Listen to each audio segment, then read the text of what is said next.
je pense qu'on devrait s'interroger sur pourquoi on en est là. On est là comme ça à dire ah ben oui, il y a beaucoup d'inégalités, ça cause plein de problèmes. Oui, mais comment on en est arrivé là, c'est que depuis 30 ans, grosso modo, dans toute l'Europe et même dans tout le monde occidental, il y a un consensus politique autour de politiques néolibérales, de libre-échange, de privatisation, d'austérité, etc., qui sont présentées comme la seule chose à faire, comme si l'économie était une science exacte, alors que c'est une science humaine où il y a d'autres thèses, il y a d'autres avis, et donc on présente la pensée néolibérale et la politique qui l'accompagne comme la seule chose à faire. Et je crois que c'est ça qui fait que les gens se détournent de la politique, se détournent de réfléchir à la politique et ne placent plus aucun espoir envers la classe politique. Parce qu'on leur dit, voilà, on peut faire que ça, on le fait, ça détruit vos vies, tant pis. Les gens dormir dans la rue, ça me révulse. Quand je vois les chiffres du chômage, ça me révulse. Quand je vois le documentaire ici, ça me donne envie de faire quelque chose. Et ce qu'on peut faire très concrètement, c'est reconstruire au niveau de la société tout entière un rapport de force pour que l'intérêt général, le bon sens, puisse reprendre le dessus sur des intérêts très individuels de quelques groupes de la finance, de quelques grandes entreprises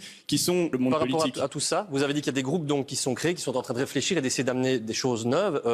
En un mot, vraiment un mot de conclusion avant qu'on enchaîne, est-ce que vous pensez que ces groupes ont des chances d'être entendus? Est-ce que ça commence à marcher tout doucement?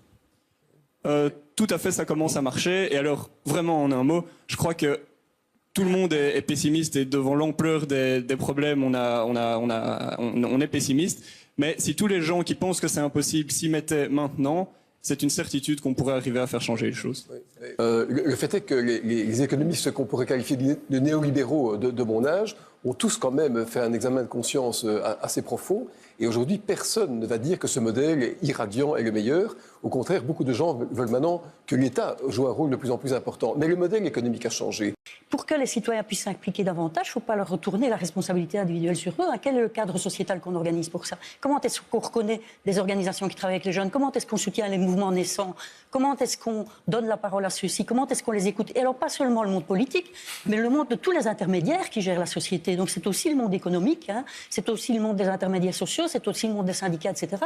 Comment est-ce qu'on se questionne pour que ce qui émane du terrain puisse arriver à la surface et être écouté? Il y a une espèce de consensus à la fois dans des sphères intellectuelles, dans les sphères médiatiques, dans les sphères politiques, comme quoi on ne peut pas changer grand-chose. C'est le fameux TINA, There is no alternative. Et je crois que beaucoup de gens sont convaincus par ça. Maintenant, je crois qu'on a parlé de s'engager en politique beaucoup dans le sens de la particratie. Et je crois que c'est pas ça la politique. La politique, c'est aussi s'investir au niveau local, dans son quartier, dans son entreprise, dans son université, dans les organisations étudiantes, dans le mouvement citoyen, etc. Et vous sentez qu'il y a quelque chose qui bouge à ce niveau-là?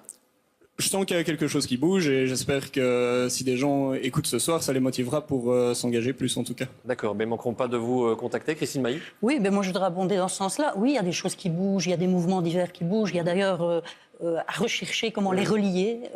Et ce qui est intéressant, pour aller dans le sens où monsieur disait, il faut essayer de se comprendre, mais il ne faut pas seulement essayer de se comprendre, il faut essayer de faire ensemble.